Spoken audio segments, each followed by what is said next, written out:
Is it two-ish? I think it's two-ish. Let's see. How's the sound? Oh, that's all the way up. Why, and the lighting looks positively jolly too. Do do do do do do do do do do. Well, I'm live. I said two-ish, it's two-ish. Oh, are they there? The first bubble has appeared. Hey, there you all are. Yes, it is me. It is Alison Arngrim. And again, hi, I'm happy to see you again too. I'm in my living room. And we're still in the long winter. And what a long winter it is and is going to be. Isn't this pretty? Yes, it is. Thank you. I'll let you log in. Well, what a weekend it's been. How many of you, though, watched Living on a Prairie with the fabulous interview with Dean Butler? How much do we love Dean Butler? Okay, like that was like the greatest thing. And Manzo was there. Hi, Bill. I tell you, it has been quite the weekend. I mean, I have continued to read through COVID-19, through lockdowns and quarantines, through friends getting sick, through seeing people turning up in the hospital and worse. And every day I still read through thick and through thin, and I shall continue to do so. Now, I'm very old. Some of you probably, you know I'm really old. I was a little girl in the 60s, and I also have lived in LA all my life, including in the 90s. And my husband, Bob, he's older than I am, and he was a hippie in the 1960s. So we have seen and been to many a demonstration. Generally, it works like this. You've been to parties. Have you been to parties where maybe a lot of people were invited? Yeah. So sometimes people have a party, and the first set of guests are very good friends of the guest of honor or host, and have brought presents and are there to honor them. And then the next wave are people who don't actually know the guest of honor, but they mean well, and they're friends of friends, and they want to come and be supportive, and they'll bring a gift or a bottle of wine. And then around midnight, some drunk idiots from up the road who heard there was like free beer crash the party and start busting up the joint. This is a frequent phenomenon, and I'd say by my watch it's about 3 a.m. So you must be careful. You must be so careful. When you engage in any sort of political demonstration, you must be very aware of your surroundings and very aware of people around you, because some of them may be people who weren't invited. And people do story. Oh, it's a story that is so old. It's a story that is older than I am. It is older than the hills, of people who will take advantage of unfortunate situations to further their own agenda. And they often show up. All right, last book we read before this, in By the Shores of Silver Lake. Do you remember the riot at the Stebbings camp when they almost hung the paymaster? And Laura and everyone got really worried about Pa because he was paymaster, and Big Jerry had to save him. Big Jerry, the possibly Indian, possibly horse thief who led everyone away. And what happened at the Stebbings camp? There were over 1,000 men, but there were only 300 people working at the Stebbings camp. The 300 people demanding their pay started an altercation at Stebbings camp, and suddenly hundreds of people from other camps who had nothing to do with Stebbings showed up, and they had a riot and almost hung the paymaster. So other people showing up and wrecking your party, that was going on in By the Shores of Silver Lake. So you need to be very careful. One other little tiny caution, as I had to tell everybody during the 1980s, HIV, the virus, doesn't know who you are.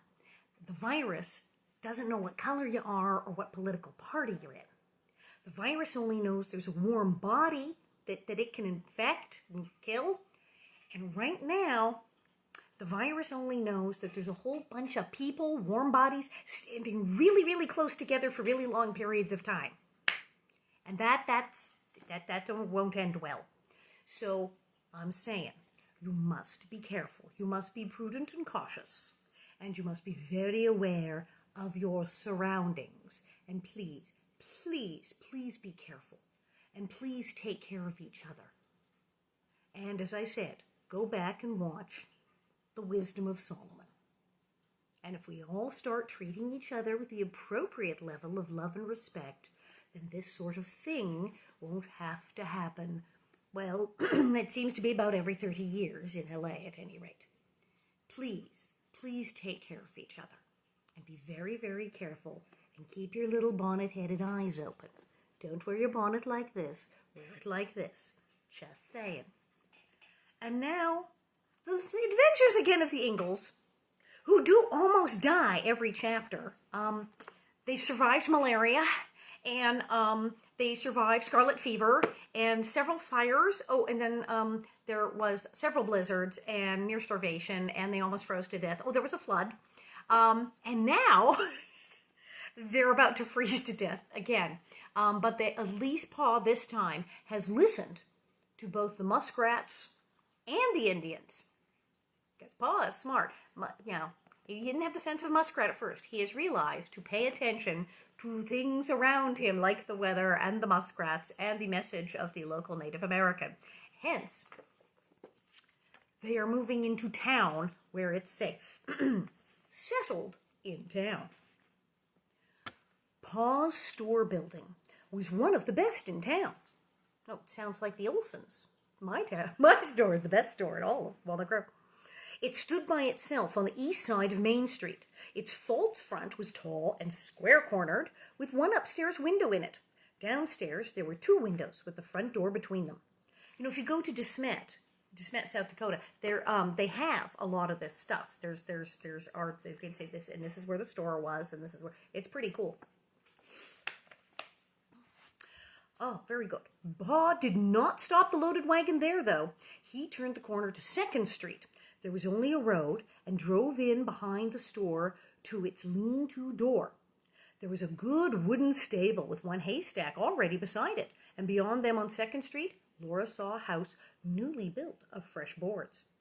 Pa's stable and store building had already weathered gray, like the other stores on Main Street. "Well, here we are," said Pa. "It won't take us long to get settled in."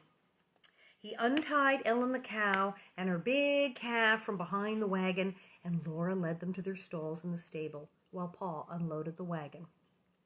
Then he drove it onto the stable and began to unhitch the horses.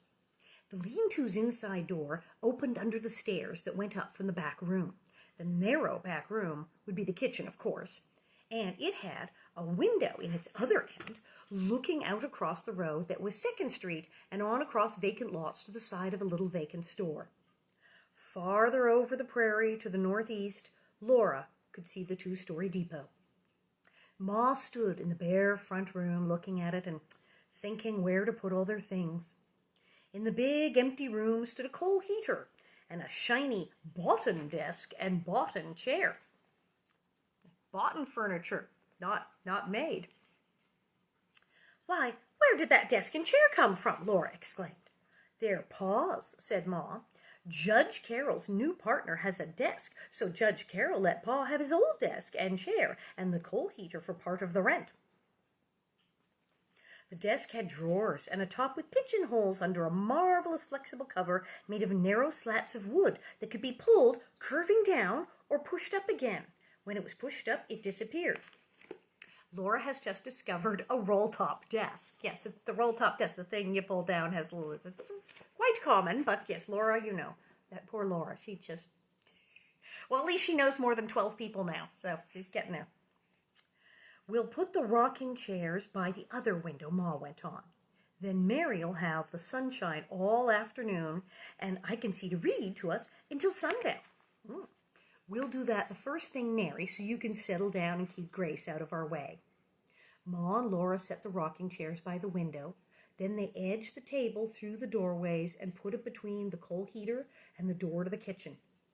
"That will be the warm place to eat," said Ma. "Can we put up the curtains now?" Laura asked. The 2 windows were like strange eyes looking in. Strangers went by in the street. and across the street stood the staring store buildings.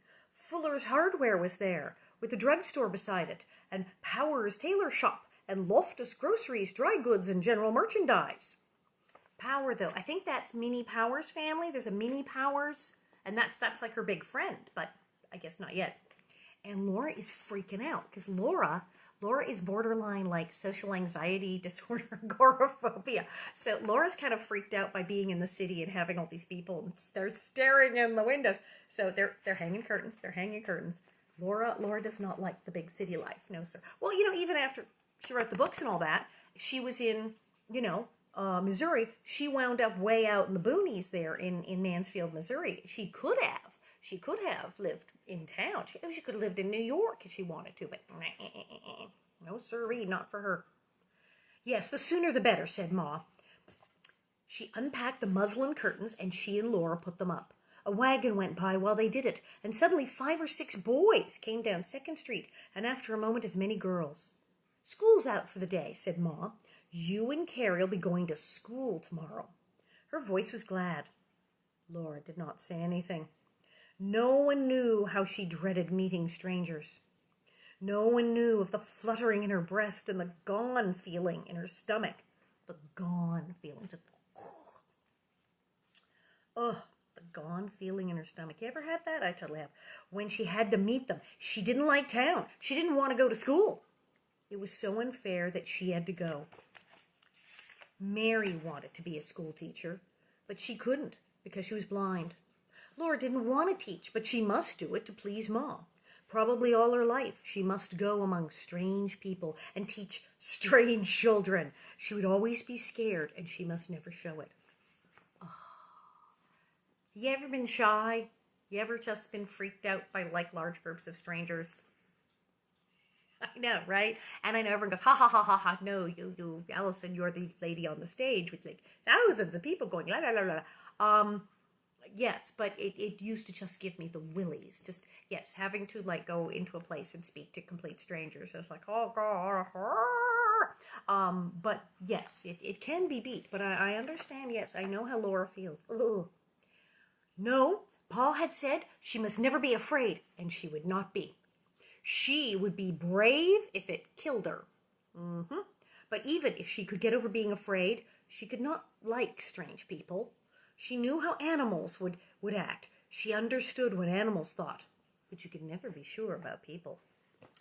Well, truer words were never spoken. That's for sure. Yep.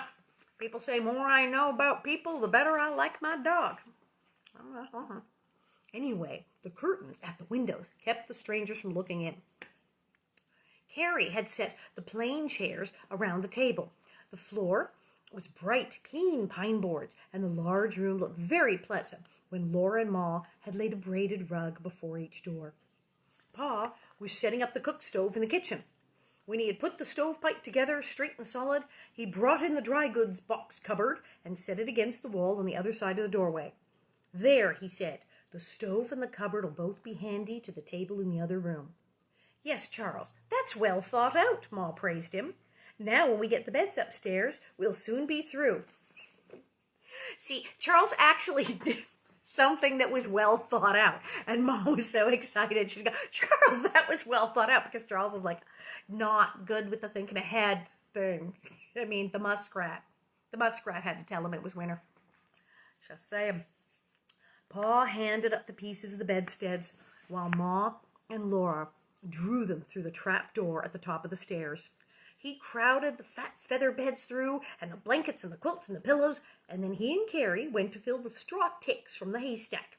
They must fill the straw ticks with hay, because there was no straw in this new country where no grain had been raised. Now, for us city kids, this is terribly confusing, because I couldn't begin to tell you the difference between hay and straw. If you said, this is a pile of straw, and this is a pile of hay, I would go, it's a big pile of dead grass. I have no clue. But apparently they're saying straw is what they stuff the mattresses with, and they're settling for hay. Well, I sleep on a modern mattress with springs and whatnot on it on a bed. So I've never slept on a straw-filled mattress. I don't know. I hear it's great, smells really good, but I wouldn't know the difference between a hay and a straw thing. I bet some people do.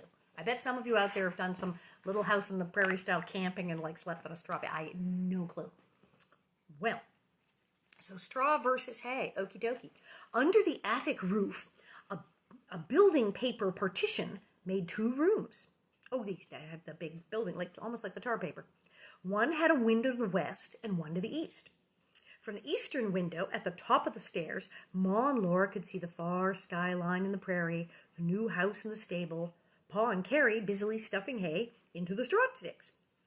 Pa and I will have this room at the head of the stairs, Ma declared. You girls can have the front one. Okay, but wait, so whoever gets the one with the eastern window, I guess, is waking up first, because that sun's going to come in and set your little bed on fire. It's going to be rough. They set up the bedsteads and laid in the slats. Then Pa pushed the far, crackling straw ticks up to them, and Laura and Carrie made the beds while Ma went down to get supper. The sunset was shining on the western window and flooding the whole room with golden light while they leveled the sweet-smelling crackling hay in the straw ticks and laid the feather beds on top and stroked them softly smooth. Oh, so they had feather beds. So, wait, the straw hay mattress wasn't the mattress. It was like the box spring. So they did the slats and they did that. And then on top of that went the, hay is like a blade of grass. Straw is round and hollow. Oh, so straw would be better. So that was more the box spring. And then the feather bed, like a big duvet, was more the mattressy that went on top of it. I'm so confused. I am buying a mattress even now. I'm like, what? The terminology? I'm just totally baffled. So I just tried them out. I lie on them. Like a nice hard mattress. Well, then on one on each side of a bed, they spread the sheets and the blankets and the quilts, drawing them even and folding them, tucking them in square at the corners. So making a bed hasn't changed, okay? Then each plumped up a pillow and set it in place, and the bed was made. When the beds were done, there was nothing more to do. Oh, come on, there's always something to do with these people. They're always scrubbing and sweeping and cooking. I bet there's more to do than making the bed. Laura and Carrie stood in the warm-colored, chilly sunset light looking out of the window. Pa and Ma were talking in the kitchen downstairs, and 2 strange men were talking in the street. Farther away, but not very far, someone was whistling a tune, and there were many little sounds beside that. All together made the sound of a town. Smoke was coming up from behind the storefronts. Past Fuller's Hardware, 2nd Street went west on the prairie to a lowly building standing in the dead grasses. It had 4 windows, and the sunset was shining through them, so there must be even more windows on the other side. It had a boarded-in entry like a nose in its front gable and a stovepipe that was not smoking. Laura said, I guess that's the schoolhouse. I wish we didn't have to go, Carrie almost whispered. Well, we do have to, said Laura. Carrie looked at her wonderingly. Aren't you scared? There's nothing to be scared of, Laura answered boldly. And if there was, we wouldn't be scared. Well, she'd go for it. She's going to be tough. Downstairs was warm from the fire in the cook stove. And Ma was saying that this place was so well built that it took hardly any fire to heat it. I remember at their other house, they were just filling the stove, and the room was still so cold because it was terrible. It was too big and bad to heat, and it wasn't sealed. So this place at least stays warm. She was getting supper, and Mary was setting the table. I don't need any help, Mary said happily. The cupboard is in a different place, but Ma put all the dishes in the same place as in the cupboard, so I find them just as easily as ever. The front room was spacious in the lamplight when Ma set the lamp on the supper table.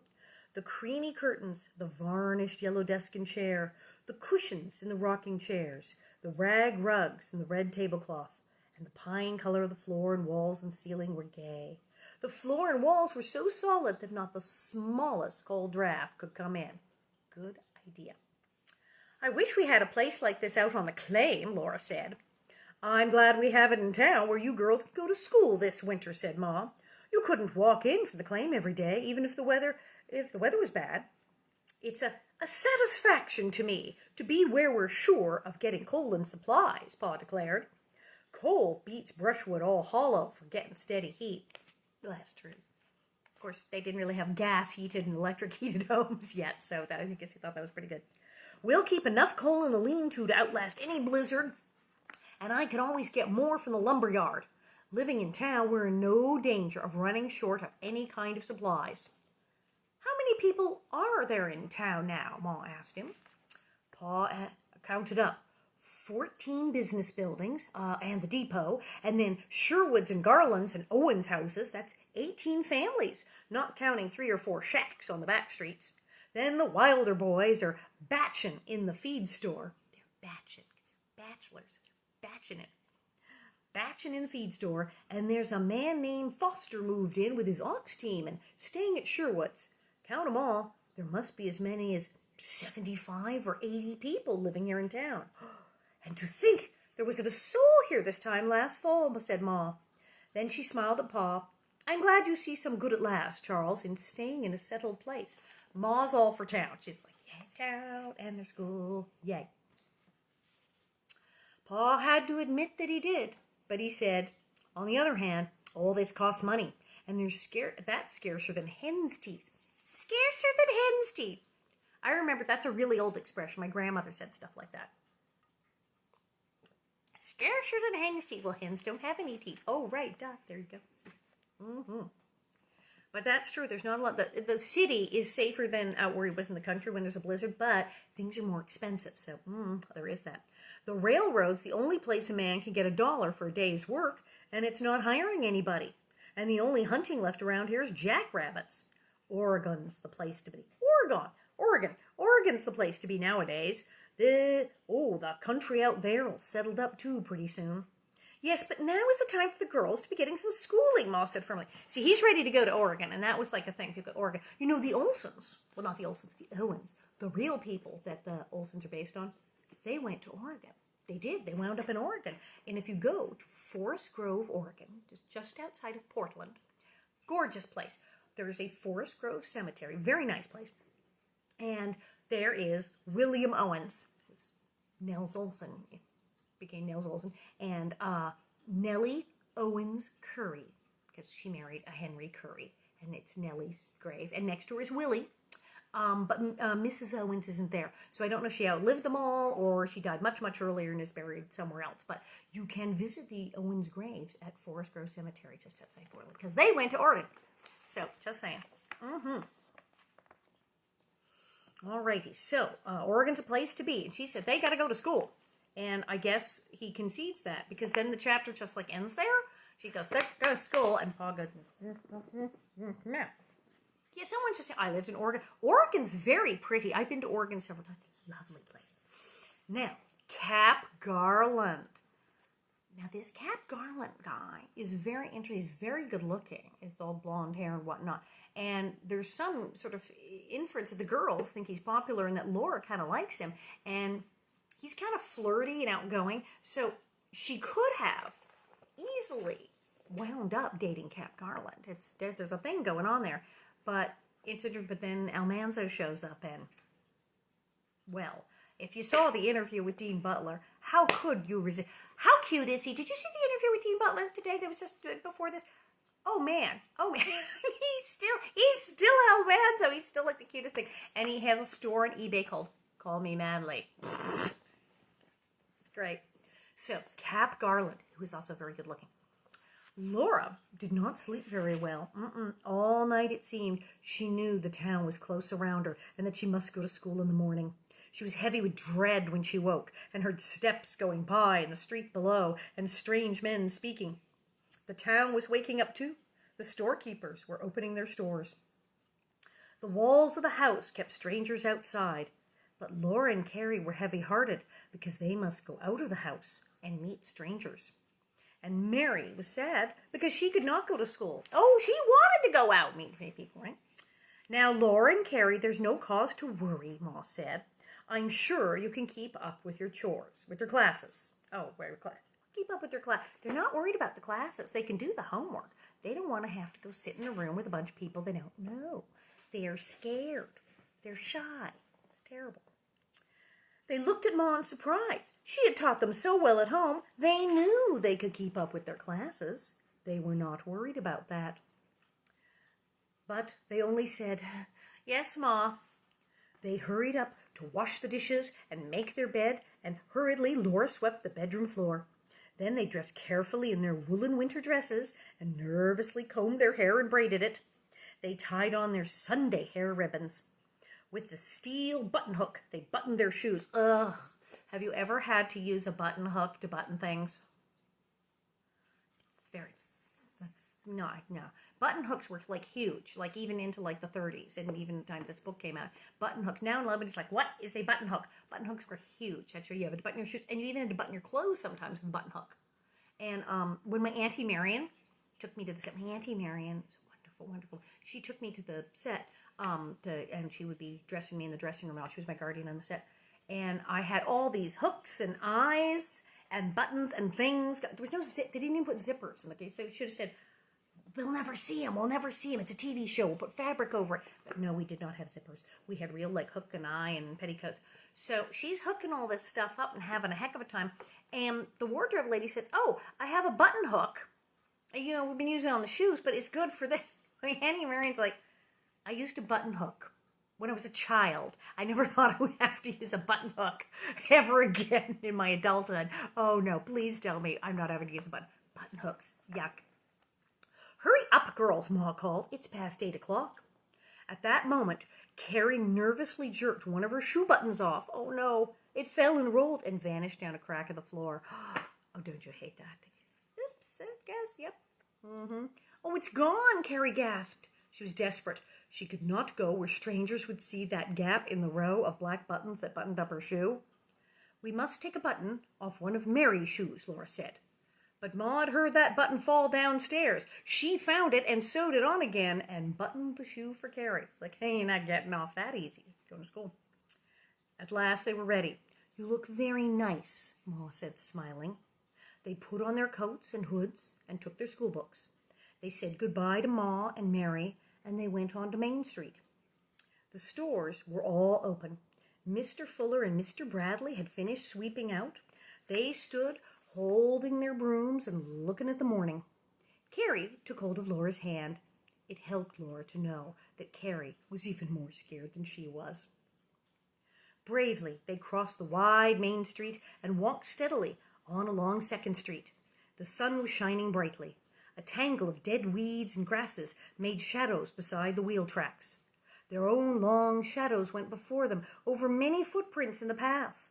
It seemed a long, long way to the schoolhouse that stood up on the open prairie with no other buildings near. In front of the schoolhouse, strange boys were playing ball, and 2 strange girls stood on the platform before the entry door. Well, this is like when they were in Walnut Grove, and it was Nellie and all these people greeting them. They were scared silly. Laura and Carrie came nearer and nearer. Laura's throat was so choked she could hardly breathe. One of the strange girls was tall and dark. Her smooth black hair was twisted into a heavy knot at the back of her head. Her dress was of indigo blue woolen, was longer than Laura's brown one. Then suddenly Laura saw one of the boys spring into the air and catch the ball. He was tall and quick, and he moved as beautifully as a cat. Oh yeah, Laura likes this guy. Okay. His yellow hair was sun-bleached, almost white, and his eyes were blue. They saw Laura and opened wide. Then a flashing grin lighted up his whole face, and he threw the ball to her. She saw the ball curving down through the air, coming swiftly. Before she could think, she'd made a running leap and caught it. Remember, Laura, it's good at ball. A great shout went up from the other boys. "Hey, Cap," they shouted, "girls don't play ball." "I didn't think she'd catch it," Cap answered. "I don't want to play," Laura said. She threw back the ball. "Well, she's as good as any of us," Cap shouted. "Come on and play," he said to Laura. And then to the other girls, "Come on, Mary Power and Minnie. You play with us, too." "Oh, Mary Power." He said, "Power, stores, that's Mary Powers." And then Minnie. And I guess his dad Minnie is Minnie and Mary. There's the Power Girls, and their dad owns the store that was dead. Look, this is Cap, who is very cute and blonde, and throwing the ball. And see, there you are. He's very good looking. And Laura, there's that thing. Girls aren't supposed to do it, but she's like got that ball midair. Yeah, that's that kind of girl. But Laura picked up the book she had dropped and took Carrie's hand again. They went on to the other girls at the schoolhouse door. Those girls would not play with boys, of course. She did not know why she had done such a thing, and she was ashamed, fearful of what those girls must be thinking of her. "I'm Mary Power," the dark girl said, "and this is Minnie Johnson." Minnie Johnson was thin and fair and pale with freckles. Minnie Johnson, I remember hearing about her. "I'm Laura Ingalls," Laura said, "and this is my little sister Carrie." Mary Power's eyes smiled. They were dark blue eyes, fringed with long black lashes. Laura smiled back, and she made up her mind that she would twist up her hair tomorrow and ask Ma to make her next dress as long as Mary's. Oh, it's like Girl Crush. She's like, I'm going to do my hair. I'm going to do my hair like yours, and I'm totally getting a dress like yours. And yeah, she has immediately decided that she just like wants to be Mary Power. Ma's probably not going to do that, though. Okay, here you go. "That was Cap Garland that threw you the ball," Mary Power said. There was no time to say anything more, for the teacher came to the door with the handbell, and they all went into school. They hung their coats and hoods on a row of nails in the entry, where the broom stood in a corner by the water pail on its bench. Then they went into the schoolroom. It was so new and shining that Laura felt timid again, and Carrie stood close to her. All the desks were patent desks made of wood, varnished as smooth as glass. They had black iron feet, and the seats were curved a little, with curving backs that were part of the desk behind them. The desktops had grooves to hold pencils and shelves underneath for slates and books. Now, we didn't have those on the show. You've seen those in the old-fashioned schoolrooms with the metal things where they were attached. We didn't have them. We just used the church pews. And they, pretended and went, oh, it's the same thing. Well, there were 12 of these desks in a row up each side of the big room. A large heating stove stood in the middle of the room with 4 more desks in front of it and 4 more behind it.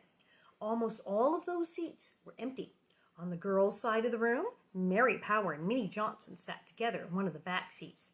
Cap Garland and 3 other big boys sat in the back seats on the boys' side. A few little boys and girls sat in the front seats.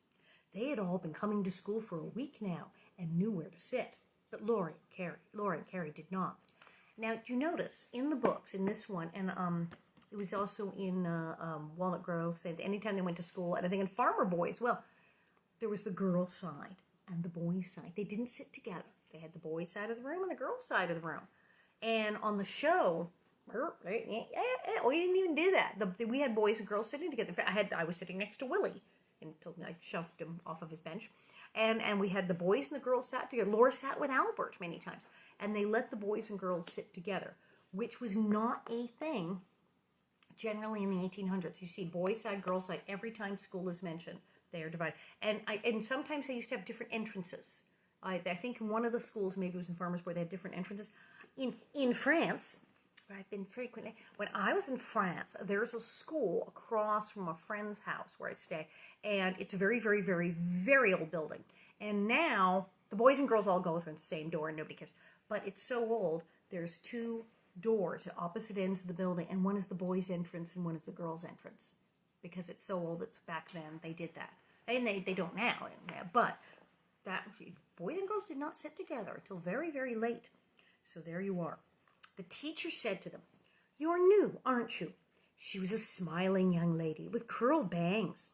The bodice of her black dress was buttoned down the front with twinkling jet buttons. Laura told her their names, and she said, "And I'm Florence Garland. We live back of your father's place on the next street." So Cap Garland was teacher's brother, and they lived in the new house on the prairie beyond the stable. Hey, wait, I thought it was supposed to be Almanza's sister was the teacher in the thing. Oh, I'm so confused. Well, in the book, it's Cap Garland, and his sister is the teacher. Who knew? There you go. Do you know the 4th reader? Teacher asked. Oh, yes, ma'am, Laura said. She did indeed know every word of it. Then I think we'll see what you do with the 5th, teacher decided. And she told Laura to take the back seat in the middle row across the aisle for Mary Power. Carrie she put in front near the little girls, and then she went up to her desk and rapped on it with her ruler. "The school will come to attention," she said. She opened her Bible. "This morning I will read the 23rd Psalm." Oh, Laura knew the psalm by heart, of course, but she loved to hear again every word of the 23rd, from "The Lord is my shepherd, I shall not want," to Surely goodness and mercy shall follow me all the days of my life, and I will dwell in the house of the Lord forever. Well, Laura liked the 23rd Psalm so much, we had an episode of the show called The Lord is My Shepherd. So there you go. See, that was in there. Then teacher closed the Bible, and on all the desks, the pupils opened their textbooks. Schoolwork had begun. Every day, Laura liked the school more. She had no seatmate, but at recess and noontime, she was with Mary Power and Minnie Johnson. After school, they walked to Main Street together, and by the end of that week, they were meeting in the mornings and walking together to school. Twice, Cap Garland urged them to play ball with the boys at recess, but they stayed inside the schoolhouse and watched the game through the window. These girls just did not play ball with boys back in the day. On our show, remember, we were very modern. They sat together, and they did. They played stickball, or what was it called? Three-o cat. They played what the? Three-o cat was this really weird, odd, ancient form of baseball before they called it baseball. But we played three-o cat, stickball, and Laura would get out there and pitch and hit balls with a stick with boys. And as you can tell from this, no, people would be just if you did such a thing, especially in town. So yes, that was it. But she's made friends. She's no longer freaked out. She's made friends with these girls, and they walk to school together. So she did eventually brave it out enough to make friends. The brown-eyed, dark-haired boy was Ben Woodworth, who lived at the depot. His father was the sick man that Pa had sent out with the last teamster the year before. The prairie cure had truly almost cured his consumption of the lungs, and he had come west again for more for it. He was the depot agent now. He had consumption. Now, consumption was sort of an all-purpose term and was used to also refer to tuberculosis. But back then they'd say, well, if you could just get some good, clean air. You know, here in Los Angeles, back in the day of tuberculosis, they had sanitariums where they sent people with the tuberculosis for the fresh air cure and did what they could for them before they had drugs. And they were up here near my house. They sent them up into Tujunga, up into the hills in the Angeles National Forest. And now it's a big built-up town, and that's where I live. And then, after it was like consumption and TB, they sent people up. Then they sent people up for asthma. So I live way, way, way up above the smog, where they used to actually send people for asthma and consumption. So, yay, air is super clean up here. Just saying. So that's good. But yes, consumption. Oh, yes, the consumption. But usually that was tuberculosis, unless I guess it was lung cancer sometimes. Ooh, scary. Well, the other boy was Arthur Johnson. He was thin and fair, like his sister Minnie. Cap Garland was strongest and quickest. Inside the window, Laura and Mary and Minnie all watched him throwing the ball and leaping to catch it. He was not as handsome as black-haired Ben, but there was something about him. Da-da-da-da. He was always good-natured, and his grin was like a flash of light. It was like the sun coming up at dawn. It changed everything. Okay, she has a crush. She has a crush on Cap Garland. You don't say that a guy moves like a cat and that his grin is like the sun coming up unless you're madly in love with him. Of course, she's madly in love with Cap Garland. I got tea and goldfish today.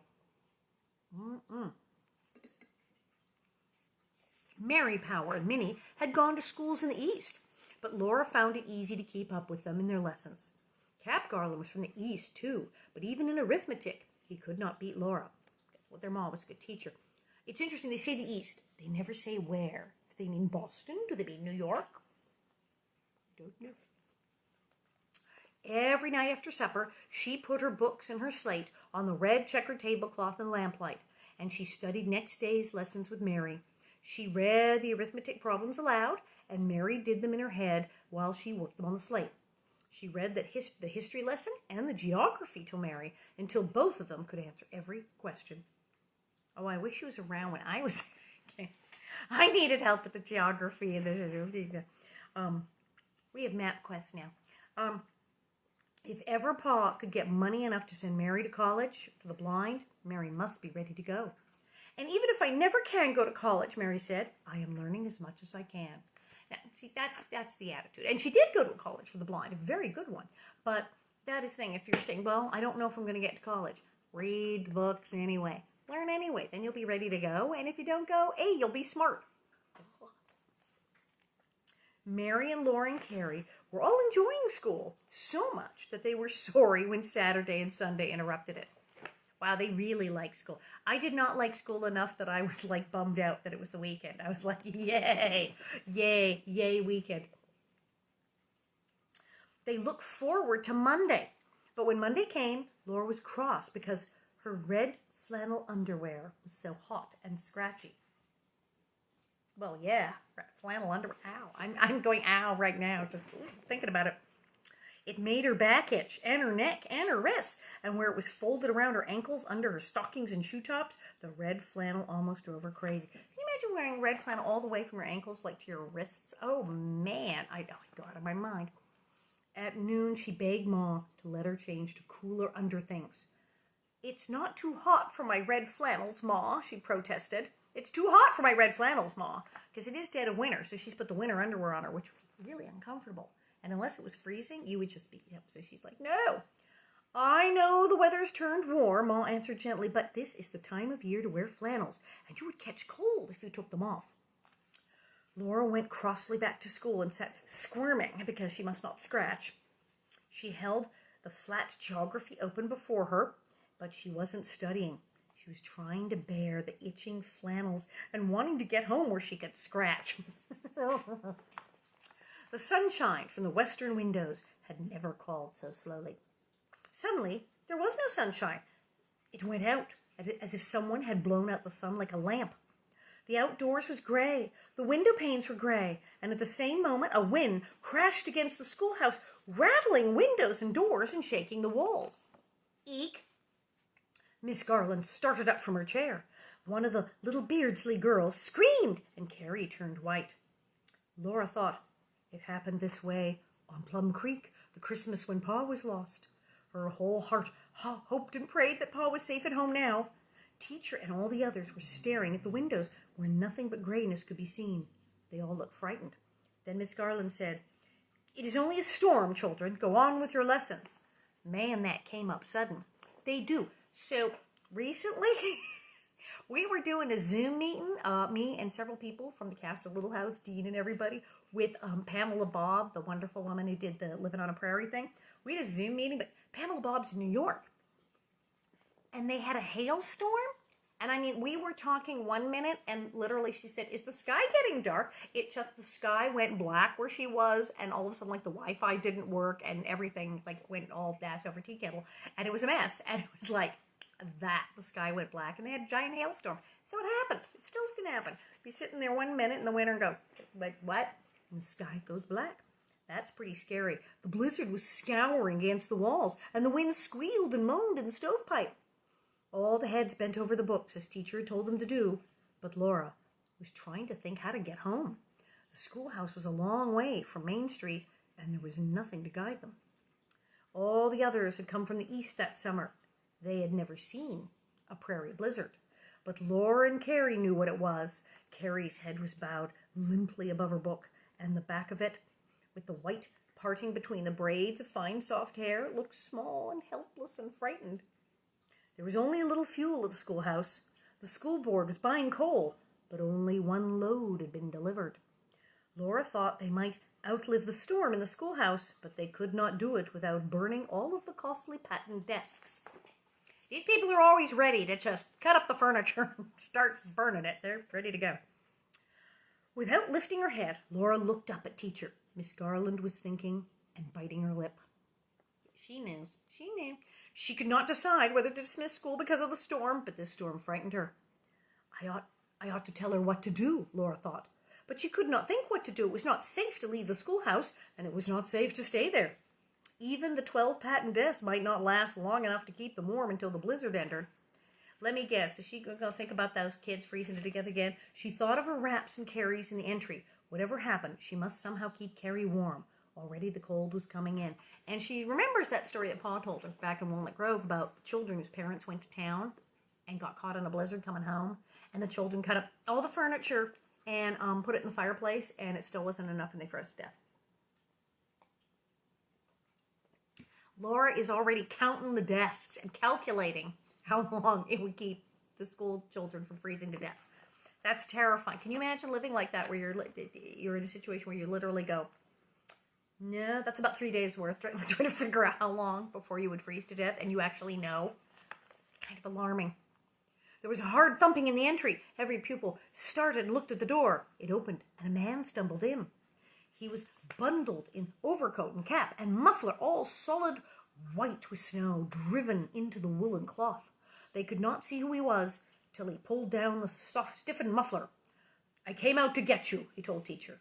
It was Mr. Foster, the man who owned the team and had come in from his claim to stay in town for that winter at Sherwood's across the street from teacher's house. Miss Garland thanked him. She rapped a ruler on the desk and said, Attention, school is dismissed. You may bring your wraps from the entry and put them on by the stove. Laura said to Carrie, You stay here, I'll bring your wraps. The entry was freezing cold. Snow was blowing in between the rough boards of the walls. Laura was chilled before she could snatch her coat and hood from the nail. She found Carrie's and carried the armful into the schoolhouse. Crowded around the stove, they all put on their wraps and fastened them snugly. Cap Garland did not smile. His blue eyes narrowed and his mouth set straight while Mr. Foster talked. Laura wrapped the muffler snugly over Carrie's white face and took firm hold of her mittened hand. She told Carrie, Don't worry, we'll be all right. Now just follow me, said Mr. Foster, taking teacher's arm, and keep close together. He opened the door and led the way with Miss Garland, Mary Power, and Minnie. Each took one of the little Beardsley girls. Ben and Arthur followed them closely. Then Laura went out with Carrie into blinding snow. Cap shut the door behind them. They could hardly walk in the beating, whirling wind. The schoolhouse had disappeared. They could see nothing but swirling whiteness and snow, and then a glimpse of each other, disappearing like shadows. Laura felt that she was smothering. The icy particles of snow whirled, scratching into her eyes and smothered her breathing. Her skirts whipped around her, now wrapped so tightly that she could not step, then whirled and lifted to her knees. Suddenly, tightening, they made her stumble. She held tightly to Carrie, and Carrie, struggling and staggering, was pulled away by the wind and then flung back against her. Eek!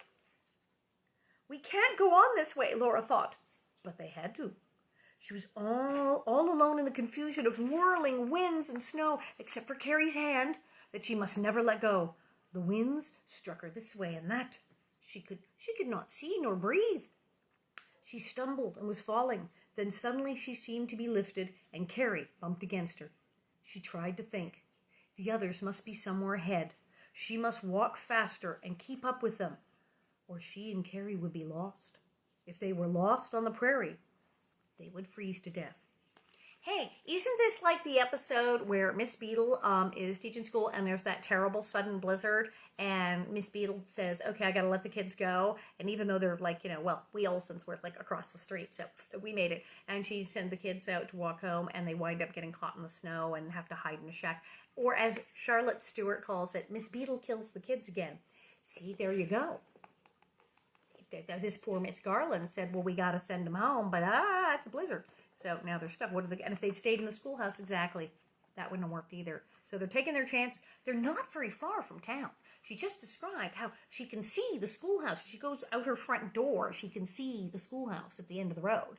It's not far. The town is like, I've been to modern current de Smet. It's this big, the little teeny tiny town. You can walk around. So, yikes. It's so bad that it's dangerous for them to even walk what is really, by today's standards, a remarkably short distance. But this guy's coming. He's going to at least, they got a guy helping him here, so eek. But perhaps they were all lost. Main Street was only 2 blocks long. If they were going only a little way to the north or south, they would miss the block of stores, and beyond that was empty prairie for miles. Main Street's 2 blocks. The town is 2 blocks long. And they could see the schoolhouse from it. That's how short. As she said, the children's blizzard was all of it, and children died trying to get into the schools or get home. Is a real thing. And that's what this is based, and that's what that episode when Miss Beadle sends the kids out into the blizzard with disastrous results is all based on, indeed, the children's blizzard. Because they come up so fast. Right? My father, there he is. He's in the picture there. That's my father, Thor Arngrim. But he grew up on the prairie. He grew up in Saskatchewan. Do you know where Saskatchewan is in Canada? Yeah, it's the prairie, and it gets really cold. Anyone been to Saskatchewan or even near it? It's freezing. And my father was on a farm in a place called Mozart, Saskatchewan, absolute prairie, and he said, yep, 1 minute, and then, oh, blizzard. It's very scary. Prairie blizzard, it's very dangerous. Laura thought they must have gone far enough to reach Main Street, but she could see nothing. The storm thinned a little. She saw shadowy figures ahead. They were darker gray in the whirling gray whiteness. She went on as fast as she could with Carrie until she touched Miss Garland's coat. Whew, they had all stopped. Huddled in their wraps, they stood like bundles close together in the swirling mist. Teacher and Mr. Foster were trying to talk, but the winds confused their shouts so that no one could hear what they said. Then Laura began to know how cold she was.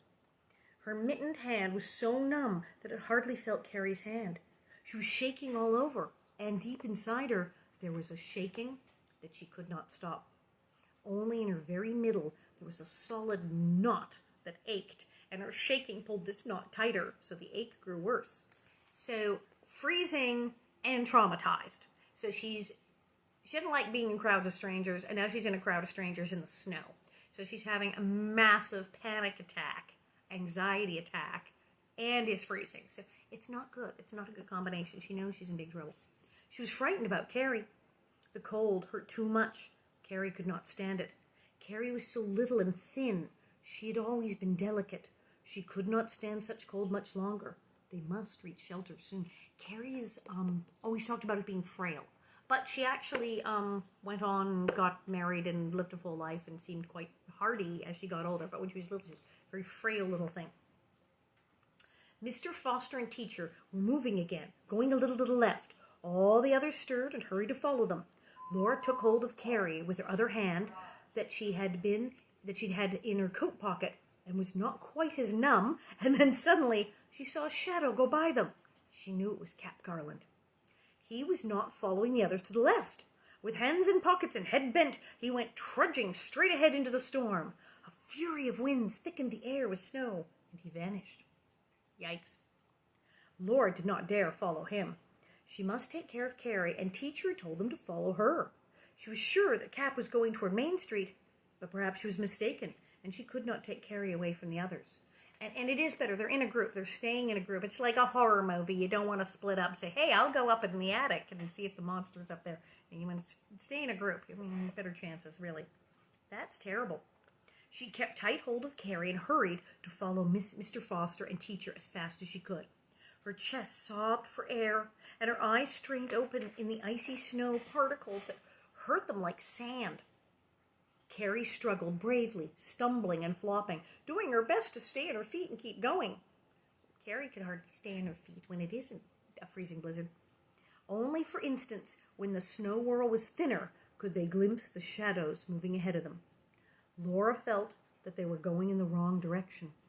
She did not know why she felt so. No one could see anything. There was nothing to go by. No sun, no sky, no direction in the winds blowing fiercely from all directions. There was nothing but the dizzy whirling and the cold. It seemed that the cold and the winds, the noise of the winds, and the blinding, smothering, scratching snow, and the effort and the aching were forever. Pa had lived through 3 days of a blizzard under the bank of Plum Creek, but there were no creek banks here. Here there was nothing but bare prairie. Pa had told about sheep caught in a blizzard, huddled together into the snow. Some of them had lived. Perhaps people could do that too. Carrie was too tired to go much farther, but she was too heavy for Laura to carry. They must go on as long as they could. This is getting bad, isn't it? And then, ... Something please happen, because this is terrifying. Then, out of the whirling whiteness, something hit her. A hard blow crashed against her shoulder and all through her. She rocked on her feet and stumbled against something solid. It was high, it was hard, and it was the corner of 2 walls. Her hands felt it, her eyes saw it. She had walked against some building.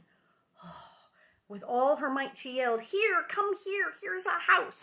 Finally, I don't care if it's a shack, if it's an outhouse, a phone booth. Anything right now, right? That's frightening.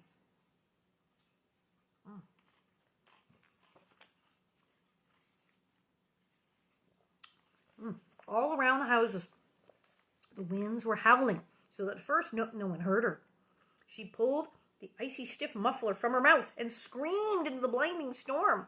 At last she saw a shadow in it, 2 tall shadows, thinner from the shadowy wall she clung to, Mr. Foster and Teacher. Then other shadows pressed close around her. No one tried to say anything. They crowded together, and they were all there, Mary Powers and Minnie, each with a little Beardsley girl, and Arthur Johnson and Ben Woodsworth with small Wilmarth boys. Only Cap Garland was missing. They followed along the side of the building till they came to the front of it, and it was Mead's Hotel at the very north end of Main Street. Beyond it was nothing but the railroad track covered with snow, the lonely depot, and the wide open prairie. If Laura had been only a few steps nearer the others, they would have all been lost on the endless prairie north of town. For a moment, they stood by the hotel's lamplit windows. Warmth and rest were inside the hotel, but the blizzard was growing worse, and they must all reach home. I don't know. I'd go in the hotel. Why can't they go in the hotel? I did. Can we go in the hotel? Because the hotel looks kind of good, and you're dying. You should go in the hotel. Main Street would guide all of them, except Ben Woodworth. No other building stood between the hotel and the depot where he lived. So Ben went into the hotel to stay till the blizzard was over. Okay, good call, Ben. Good call. Because if the only way to get to your house from the hotel is to cross open prairie right now, you're staying at the hotel. Yeah, that's all there is to it. Now, if you got a house, just around a couple doors down or a block from the hotel, but it's building, you could work your way down. But yeah, no, Ben just went going to the hotel. See ya. Ben went to the hotel to stay there. He could afford to do that because his father had a regular job.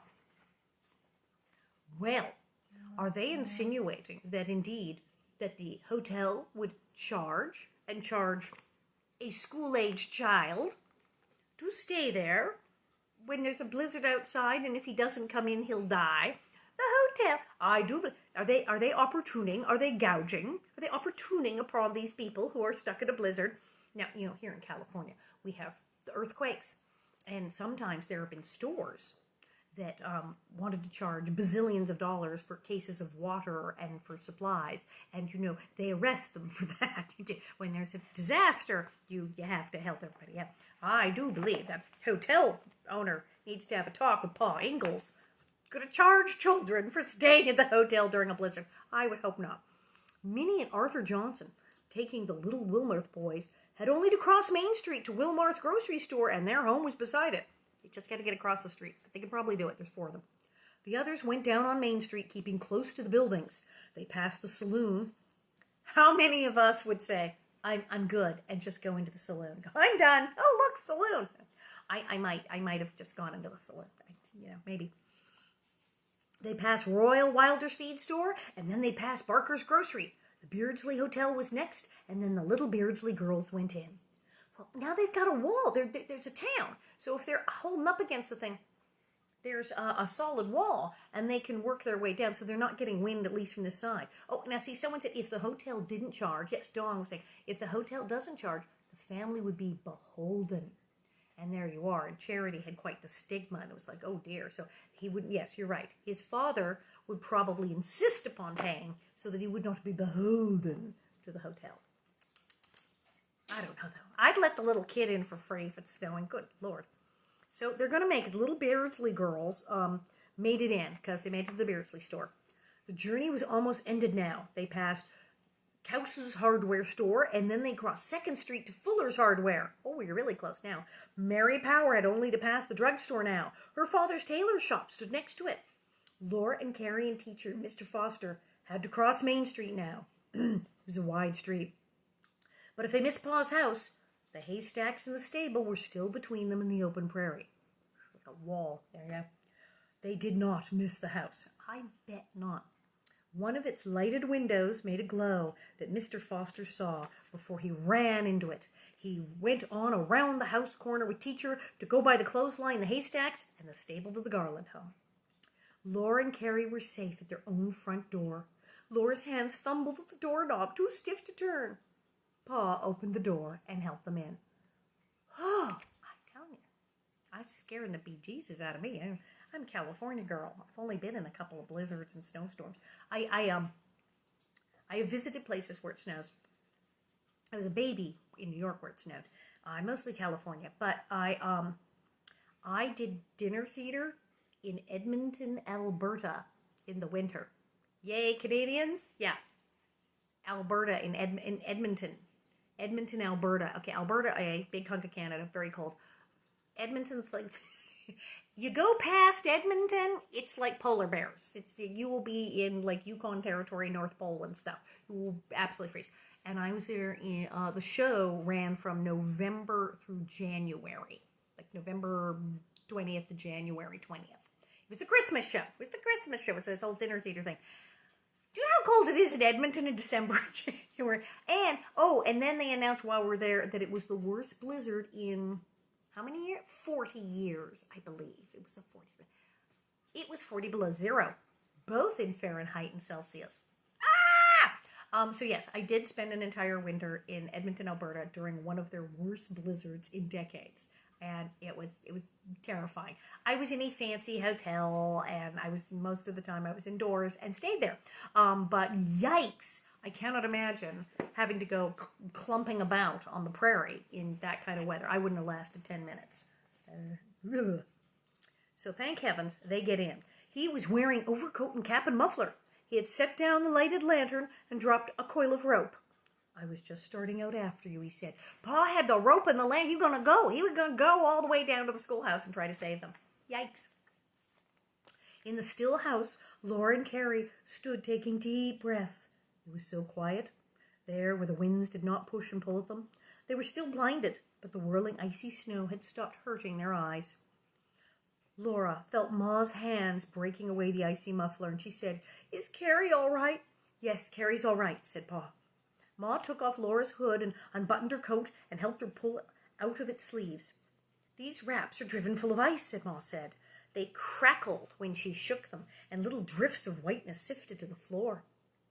"Well," Ma said, "all's well that ends well." Not again. She did it. She said, "All's well that ends well." Oh, wait. It's like, take a drink. She said, "All's well that ends well." She didn't. She did.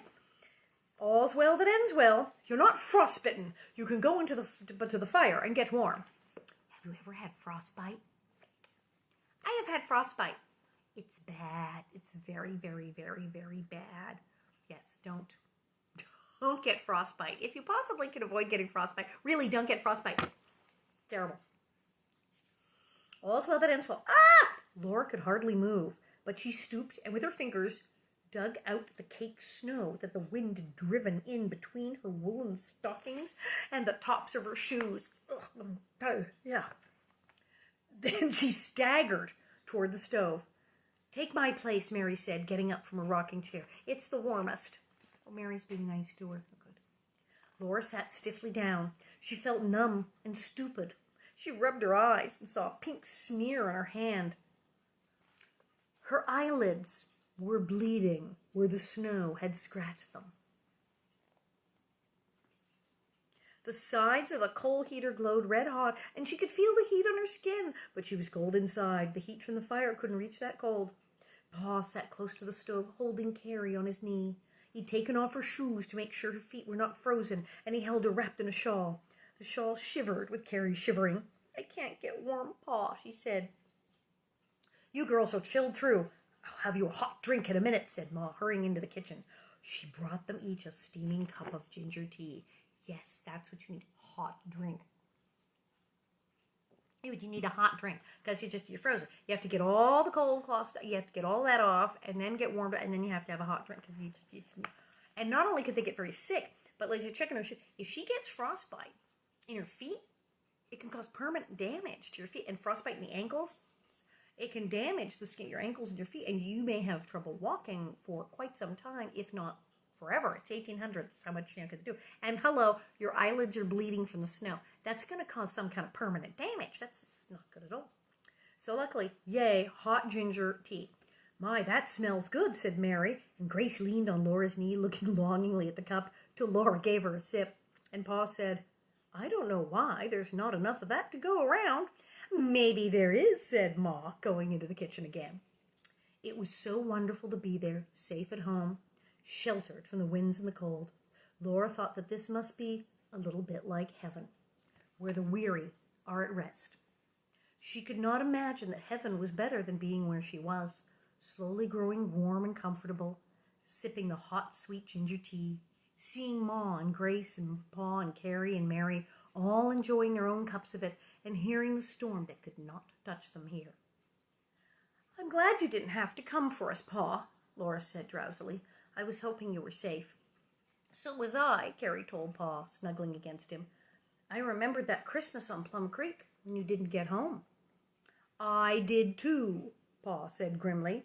When Cap Garland came into Fuller's and said you were all heading out to the open prairie, you can bet I made tracks for a rope and lantern. I'm glad we got in all right, Laura woke up to say. Yes, we'd have had a posse out looking for you, though we'd have been hunting for a needle in a haystack, said Pa. Best forget about it, said Ma. I was like, I can't even deal anymore. Well, he did the best he could, Pa went on. Cap Garland's a smart boy. And now, Laura and Carrie, you're going to bed and get some rest, said Ma. A good long sleep is what you need. And that's the end of that one. Yikes. Now, you see, Cap Garland, he ran off, and they were like, oh, is Cap Garland going the right way, the wrong way? Are we going to freeze to death? Or is Cap, like, onto something? Or is Cap going to kill himself because Cap's running off into the snow? Cap figured he was a big boy, he's almost a grown man, that if he made a beeline, and he knew where he was going, he knew where his, the feed and seed and the stores were, if he made a beeline, he could get there, and he could tell the men, he could go faster than all these kids and say, hello, there's a whole schoolroom full of children and a teacher freezing to death in the snow. He could go get help. So Cap's a good man. Cap went and got help. And he's going to again with his buddy Almanza. I'm telling you. So the next thing that happens is 3 days blizzard, which is terrible, and Pa goes to Volga, which is crazy, and alone. It gets very rough. So in 3 days blizzard, I'm looking here because this is tomorrow. Tomorrow is Monday. Tomorrow is Monday, and it's going to start the 3-day blizzard. But you know what happens during the 3-day blizzard is Royal and Almanzo are up there at the feed store, and they're batching in the feed store, and they're making pancakes. And it goes into a whole episode all about Almanzo and Royal. And who's gonna read that? Yes, you know who's gonna read that. Tomorrow is Monday, and at 1:30, the gorgeous blue-eyed Dean Butler, call me manly, Almanzo Wilder, is going to read the chapter about the blizzard, their 3-day blizzard. Well, I guess he's going to keep going, too, because it's a 3-day blizzard, and then Pa goes to Volga. And he is going to read that because that one is, like, all about Almanzo. And then we'll see what's going to happen Tuesday, because I'm going to check. It may be more. There's some very, very, very heavy Almanzo action in this book. He winds up saving everyone's lives. So he is definitely reading those chapters. So we will be having... Yay, yay, yay, Dean Butler visit tomorrow. Wah! I'm so happy. And if you saw the Living on a Prairie thing today with the interview, it was just like, it was amazing. It was awesome. It was the Bonnet Heads Anonymous meeting, and then Dean came on. Now, lest I forget, today is May 30. Is it May 31st? It is, because yesterday was Mint Julep Day. Today is Autonomous Vehicle Day. I have no idea. I don't even know what that means. National Save Your Hearing Day. Very important. And National Speak in Sentences Day. None of this, whatever. Speak in sentences, children. Be good children and all speak in proper sentences. National Macaroon Day. Not macaron, not the macaron, the French one. Is the macaroons, the American cookie, which is very good. It's yummy macaroons. Oh, it's National Utah Day. Is anyone there in Utah? Hello, Utah. And it's National Smile Day.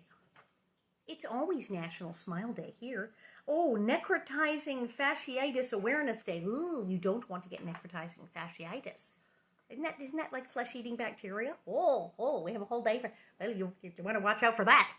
But I'm glad it's National Smile Day. It is always National Smile Day at this house. I do. I try to smile. I try to smile. Generally, as you've seen, I try to be a happy person, and I try to smile. I do.